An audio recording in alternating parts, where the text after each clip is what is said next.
Hello नमस्ते, मी गंगा. माझ्या चॅनलमध्ये तुमचं खूप मनापासून स्वागत करते. आज मी बनवणार आहे पुदिना सरबत. तर आपल्याला इथे पुदिनाची पानं काढून घ्यायची आहेत. तर अर्धी वाटी होईल एवढी पुदिनाची पानं मी मिक्सरच्या भांड्यामध्ये स्वच्छ धुवून घातलेली आहेत. आणि आता आपण ह्याच्यामध्ये घालूया बर्फ थोडासा, म्हणजे बर्फ घातल्यामुळे पुदिनाचा कलर चेंज नाही होत, नाहीतर मग मिक्सरमध्ये फिरवताना पुदिना काळा पडतो. तर म्हणून मी बर्फाचे तुकडे घातलेले आहेत. त्याच्यानंतर 1 चमचा जिरे पावडर घातलेली आहे. आणि आता थोडंसं मीठ घालूया, सैंधव मीठ घालते इथे. आणि 5 ते 6 चमचे होईल एवढी साखर घातलेली आहे. आणि हे आता आपण बारीक मिक्सरमध्ये वाटून घेऊया. हे बघा, अशा प्रकारे बारीक मी पेस्ट तयार केली आहे. आता ह्याच्यामध्येच मी अजून थोडं पाणी ॲड करते.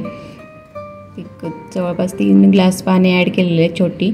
आणि हे मी गाळून घेणार आहे. तुम्ही गाळून नाही घेतलं तरी चालेल, असंच जरी वापरलं तरी चालेल, पण मी इथे थोडंसं गाळून घेते, कारण थोडे पानाचे तुकडे वगैरे राहिलेले असतात, तर म्हणून मी गाळून घेतलेलं आहे. तर हे सगळं सरबत जे आहे ते आपण अगोदर गाळून घेऊया.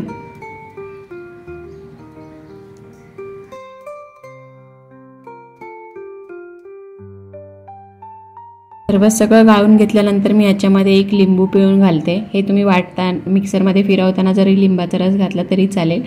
तर मी इथे आता घालते आणि लिंबाचा रस घालून आपल्याला छान मिक्स करून घ्यायचं आहे, म्हणजे आपला पुदिना सरबत छान तयार होईल. याच्यामध्ये तुम्ही सब्जाच्या बिया पण भिजवून घालू शकता, त्या पण छान लागतात. आणि असं जरी पिलं तरी छान लागतं. तर इथे आपलं सरबत बनवून तयार झालेलं आहे.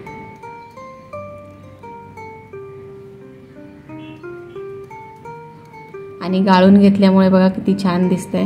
आणि छान असं थंडगार आपलं पुदिनाचं सरबत इथे तयार झालेलं आहे.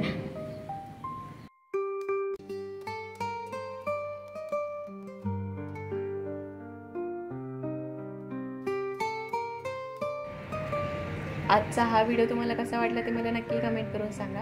हा व्हिडिओ जर आवडला असेल तर व्हिडिओला लाईक करा, शेअर करा. आणि माझ्या चॅनलला जर तुम्ही अजूनपर्यंत सबस्क्राईब केलं नसेल तर प्लीज सबस्क्राईब करायला विसरू नका. सोबतच बेल आयकॉन पण प्रेस करा, म्हणजे मी जे पण व्हिडिओ अपलोड करेन त्या सगळ्या व्हिडिओचं नोटिफिकेशन तुम्हाला मिळेल आणि तुम्ही माझे सगळे व्हिडिओ बघू शकाल. थँक्यू.